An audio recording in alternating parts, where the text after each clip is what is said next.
Alors, mes chers étudiants, bonjour.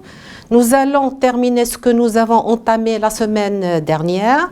Donc aujourd'hui, nous allons étudier essentiellement le règne animal.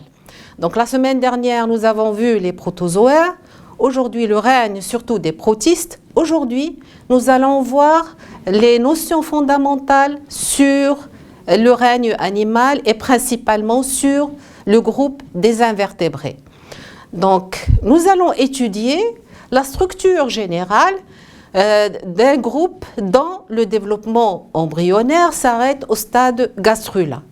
Donc, et parmi ces groupes, nous allons voir l'embranchement des spongiaires. L'embranchement des spongiaires, qu'on appelle également les porifères, en latin, c'est l'embranchement des porifera et ce sont les éponges. Donc, il y a effectivement des éponges qui sont naturelles, ce sont des animaux, qui sont tout à fait différents des éponges que nous connaissons, qui sont bien sûr synthétiques, comme celles faites par du plastique ou là avec des fibres, bien sûr, des fibres végétales. Donc, pour l'organisation générale des spongiaires, donc ce sont des organismes, étant donné qu'on les appelle l'embranchement des porifères, c'est-à-dire qu'ils sont munis de pores. Ce sont des organismes qui sont pluricellulaires, donc formés par plusieurs cellules, présentant des pores, des orifices, et généralement ils sont asymétriques, c'est-à-dire dépourvus de symétrie. Ce sont des organismes marins. On les trouve également et rarement dans les eaux douces. Ils vivent fixés sur des supports, comme ce qu'on observe bien sûr sur cette diapositive. Alors leur corps, il est sous la forme d'un sac, on peut le voir ici ou bien sur cette photo-là, et ils sont munis de plusieurs trous ou de pores. Donc ils se caractérisent par la présence d'une cavité interne, appelée atrium ou cavité gastrale, et il est perforé de nombreux pores. Donc nous avons plusieurs orifices au niveau du corps de l'éponge. Nous avons des pores qui sont inhalants, qu'on appelle les ostioles, et des pores exhalants, qu'on appelle l'oscule. Alors, les pores inhalants permettent la pénétration de l'eau à l'intérieur de la cavité gastrique ou la cavité gastrale, alors que le pore ou les pores exhalants permettent la sortie de l'eau. Donc, exhalant, ça veut dire sortie, inhalant, ça veut dire la pénétration de l'eau à l'intérieur de la cavité gastrique. Donc, on peut les voir même sur cette diapositive. On voit l'oscule par lesquels passe l'eau, là, il y a sortie de l'eau, et les ostioles qui sont un ensemble d'orifices que l'on trouve bien sûr sur l'éponge et qui permettent la pénétration de l'eau. Comment savoir qu'il y a pénétration à partir des ostioles et la sortie de l'eau à partir de l'oscule ou bien des oscules?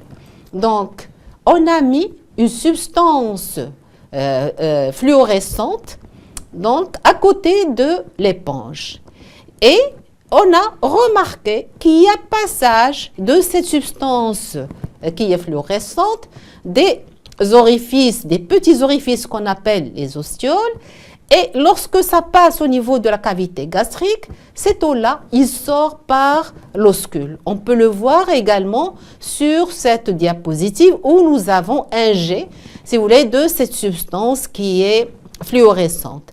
Donc là, ça nous permet, si vous voulez, ou ça permet à l'éponge de filtrer l'eau pour essentiellement retenir les particules alimentaires et retenir même l'oxygène. Donc, ces organismes-là, on les appelle également des animaux qui sont parazoaires. Para, c'est presque. Zoon, en latin, c'est animaux. Ce sont des presque, si vous voulez, des presque animaux, ils sont primitifs. Malgré qu'ils sont diploblastiques, comme je vous ai dit tout à l'heure, que leur développement embryonnaire s'arrête au stade, bien sûr, gastrula. Alors, pourquoi est-ce qu'on les appelle des parazoaires?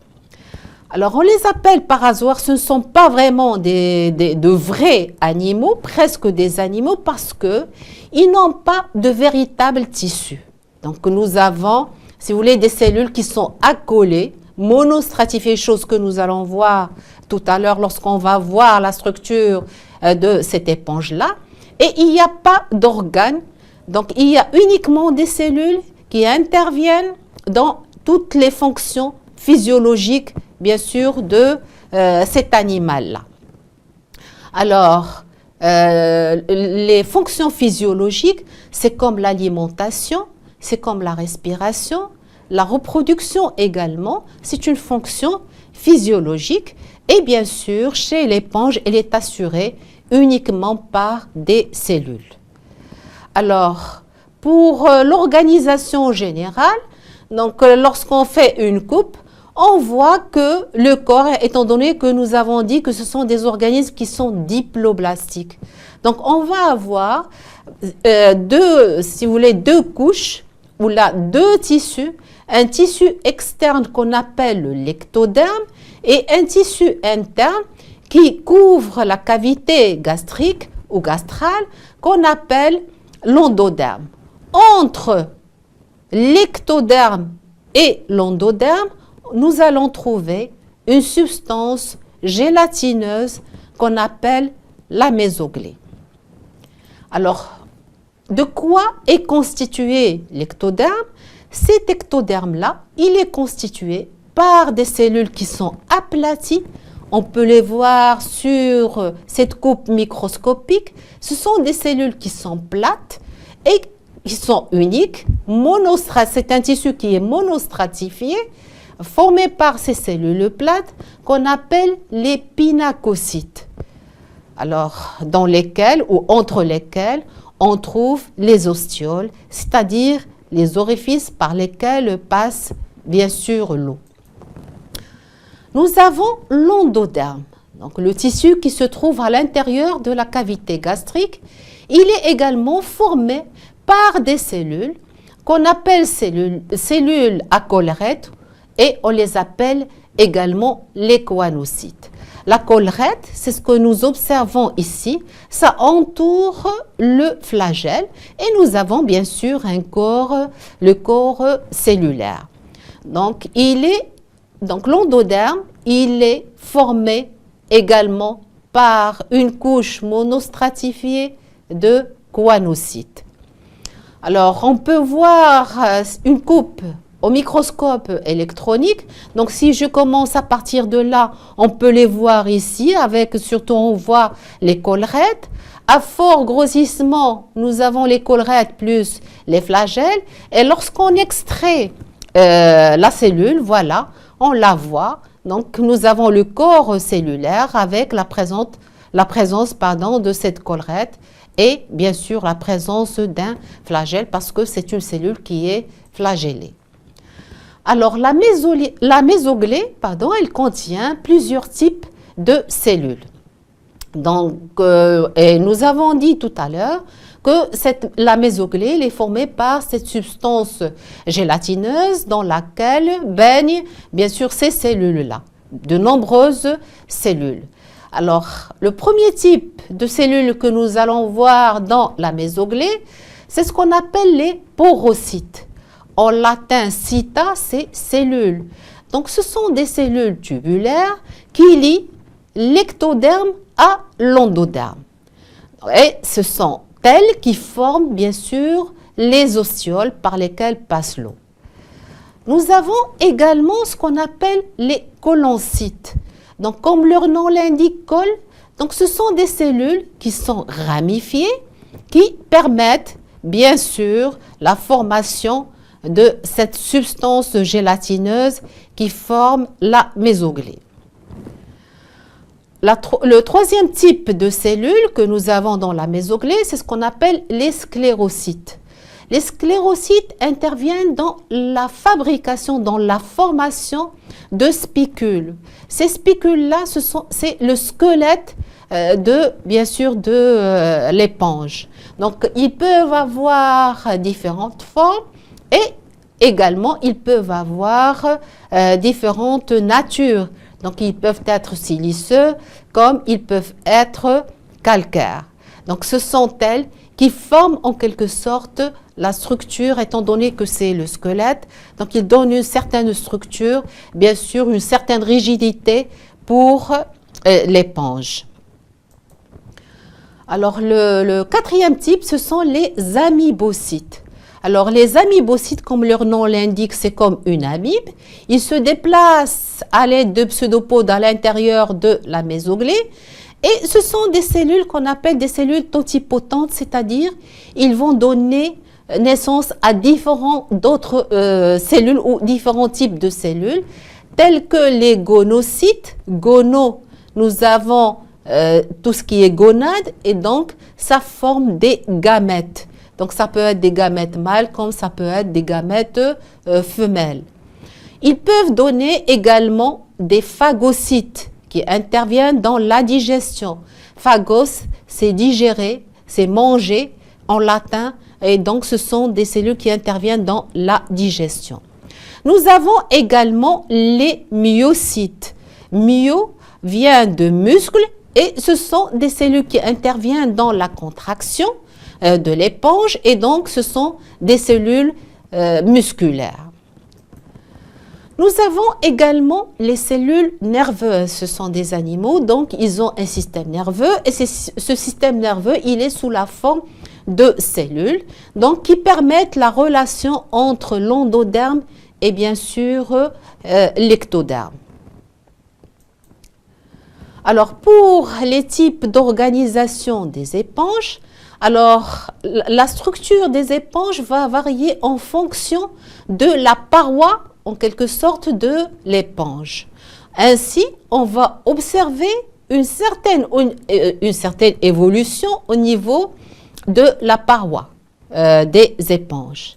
Ainsi, nous allons trouver 3 types d'organisation fondamentale. La première, c'est ce qu'on appelle le type ascon. C'est lorsque la paroi est simple. Et bien sûr, la cavité gastrique, elle est couverte par les choanocytes. Donc là, on peut le voir également ici. Là, c'est le type ascon. Nous avons la cavité interne qui est l'endoderme, qui est simple, qui est tapissée par, je répète, les choanocytes. Et là, c'est le type d'organisation le plus simple. Après, on va avoir le type sicon. On remarque là que la paroi devient plus épaisse et nous avons bien sûr des invaginations qui apparaissent au niveau de cette paroi. Ces invaginations, ces creux-là, c'est ce qu'on appelle les chambres vibratiles. Pourquoi est-ce qu'on les appelle chambres vibratiles? Parce qu'ils sont recouverts par les choanocytes et les choanocytes contiennent des cellules, les choanocytes sont des cellules qui sont flagellées. Et la vibration, c'est-à-dire le déplacement des flagelles, provoque une vibration à l'intérieur, bien sûr, de ces chambres. C'est pour ça qu'on les appelle des chambres vibratiles. On peut les voir également à ce niveau-là. Donc, on peut voir les flagelles des choanocytes. On peut les voir là. Bien sûr, là, c'est une coupe microscopique d'une éponge de type sicon. Donc, on peut les voir également là. Regardez, nous avons des corbeilles vibratiles. Là, ce sont des coupes qui ont été faites sur des éponges de type sicon et qu'on voit dans un microscope, bien sûr, électronique. Là, c'est là où on trouve, bien sûr, les choanocytes. Alors, dans le type leucon, la paroi, elle est encore plus épaisse. Donc, et là, nous avons les corbeilles vibratiles qui se subdivisent encore plus et ça forme comme, si vous voulez, des corbeilles vibratiles. Alors, on peut les voir aussi à ce niveau-là, au niveau du type leucon. Donc, on peut voir que nous avons ces corbeilles vibratiles parce que c'est à cause encore de ces flagelles dont le battement provoque cette vibration à l'intérieur de ces corbeilles. Et on remarque que ces corbeilles communiquent tous entre eux bien sûr, étant donné que l'eau va passer par les ostioles pour arriver jusqu'à la cavité gastrique, comme ce que nous avons dit tout à l'heure. Et ça forme comme des grappes de raisin, c'est ce qu'on observe ici. Donc, et là, on peut voir le passage de l'eau à travers les ostioles, donc pour passer par la suite, pour sortir à partir de l'oscule. Alors, nous allons passer maintenant à l'étude de la nutrition. Alors, parce que tout à l'heure, je vous ai dit que toutes les fonctions physiologiques se déroulent dans des cellules. Et chose que nous allons voir, le premier exemple que nous allons voir, c'est la nutrition. Et je vais vous donner cet exemple-là. Alors, nous avons, là, on a fait une coupe au niveau de l'éponge et bien sûr, là, nous avons la cavité gastrique. Donc, l'eau va passer par l'ostiole. D'accord? Et avec l'eau, on va avoir le passage, par exemple, de grosses particules ne vont pas passer parce que ça dépasse le diamètre de l'ostiole. Donc, nous allons avoir le passage de particules, soit grossières, soit fines. Et on peut avoir des matières minérales telles que le sable ou bien de la matière, bien sûr, organique. Alors, lorsque nous avons le passage du sable, par exemple, une matière minérale. Donc, ça va pénétrer, toute petite, ça va pénétrer par l'ostiole, elle va passer par l'eau et elle va être attrapée par l'amibocyte, donc qui va l'envelopper et elle va évacuer par la suite cette particule par, bien sûr, l'oscule. Donc, ça va sortir vers le milieu extérieur. Maintenant, supposons que nous avons cette nourriture qui est de la matière organique. Donc, ça va passer par, lorsque la particule elle est grosse, donc elle va être retenue par l'amibocyte. Elle va être, bien sûr, digérée à l'intérieur de cette cellule-là. Et, bien sûr, cette substance digérée va circuler à l'intérieur de la mésoglée. Maintenant, supposons que nous avons des particules qui sont fines. Par conséquent, ça va passer par l'ostiole. Donc, elle va être attrapée par le choanocyte. Elle va, cette particule va pénétrer dans cette choanocyte par, bien sûr, endocytose. Et c'est à travers le choanocyte, ça va passer au niveau de l'amibocyte. C'est là où nous avons la formation d'un phagocyte, donc qui va digérer cet aliment. Donc, si je résume, donc la nutrition des spongiaires, donc la digestion, elle est intracellulaire parce que les spongiaires sont des microphages. Comme je vous ai dit tout à l'heure, lorsque nous avons les particules organiques qui sont captées par les collerettes, soit par le battement des flagelles. Donc, ils vont pénétrer à l'intérieur du choanocyte par, comme je vous ai montré tout à l'heure, par endocytose. Et puis après, ça va passer, ça va traverser le corps cellulaire pour que le choanocyte fait passer les particules alimentaires vers l'amibocyte qui va devenir ce qu'on appelle le phagocyte. Et c'est là où il va y avoir la digestion de ces particules, bien sûr, alimentaires. Donc, on voit que ça passe à travers les cellules. C'est pour ça que nous avons chez les spongiaires une digestion qui est intracellulaire. Alors, pour la reproduction, les spongiaires sont caractérisés par deux types de reproduction. Nous avons une reproduction sexuée qui se déroule par la présence de gamètes, gamètes mâles et gamètes femelles, et nous avons une reproduction asexuée qui se déroule sans gamètes. A, c'est privatif, c'est sans en latin. Donc, ce que nous allons étudier, c'est essentiellement la reproduction asexuée. Alors, la reproduction asexuée chez les éponges, elle se fait de deux manières, soit par régénération, soit par bourgeonnement. Alors, qu'est-ce que c'est que la régénération et qu'est-ce que c'est que le bourgeonnement? Alors, si on prend une éponge, donc on prend une partie de l'éponge, parce que là, c'est une éponge en colonie, on va prendre un individu qu'on va couper en 4. Donc, et on remarque que chaque morceau va régénérer un individu, puis après, il va régénérer toute la colonie. Donc là, c'est ce qu'on appelle la régénération. La régénération, elle se fait à l'aide de ces amybocytes dont je vous ai parlé tout à l'heure, qui sont des cellules totipotentes qui permettent cette régénération. Le deuxième type, c'est ce que je vous ai dit tout à l'heure, c'est le bourgeonnement. C'est chez les spongiaires. Donc nous avons bien sûr deux types de bourgeonnement. Un bourgeonnement externe et un bourgeonnement interne. Le bourgeonnement externe, c'est lorsque nous avons un fragment de l'éponge qui naît, bien sûr, et qui va se détacher de l'individu père pour donner un autre éponge. C'est ce qu'on observe, bien sûr, sur cette diapositive. Donc, nous avons à ce niveau-là, si vous voulez, des bourgeons, donc des petits morceaux de l'éponge qui se détachent de l'éponge père, et puis après, qui vont donner, si vous voulez, une nouvelle éponge. Le bourgeonnement interne, lui, on peut l'avoir lorsque les conditions de vie deviennent défavorables. C'est-à-dire, si nous avons une éponge qui vit, bien sûr, dans qui vit dans une mer et qui subit une pollution.